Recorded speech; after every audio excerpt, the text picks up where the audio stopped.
Regardless of where you live, there probably will be times when your lawn won't get enough water. There are things you can do, though, that will help your lawn recover quickly when the drought is over. Contrary to popular belief, it is safe to apply fertilizer to your lawn during a drought. The key is to use a slow-release fertilizer. Slow-release technology feeds the lawn gradually. It doesn't have to be watered in, and it won't harm the lawn if applied dry. Raising your mower's cutting height increases grass blade length. Longer grass blades retain extra moisture, promote deep root growth, and help keep the soil moist. For certain kinds of grass, a combination weed killer and fertilizer might be a good choice. It feeds the lawn and prevents weeds and crabgrass from sprouting in the first place.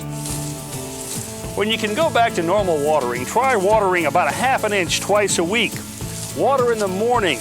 Avoid watering in the heat of the day when evaporation is greatest, and at night when the risk of mildew and fungus is highest.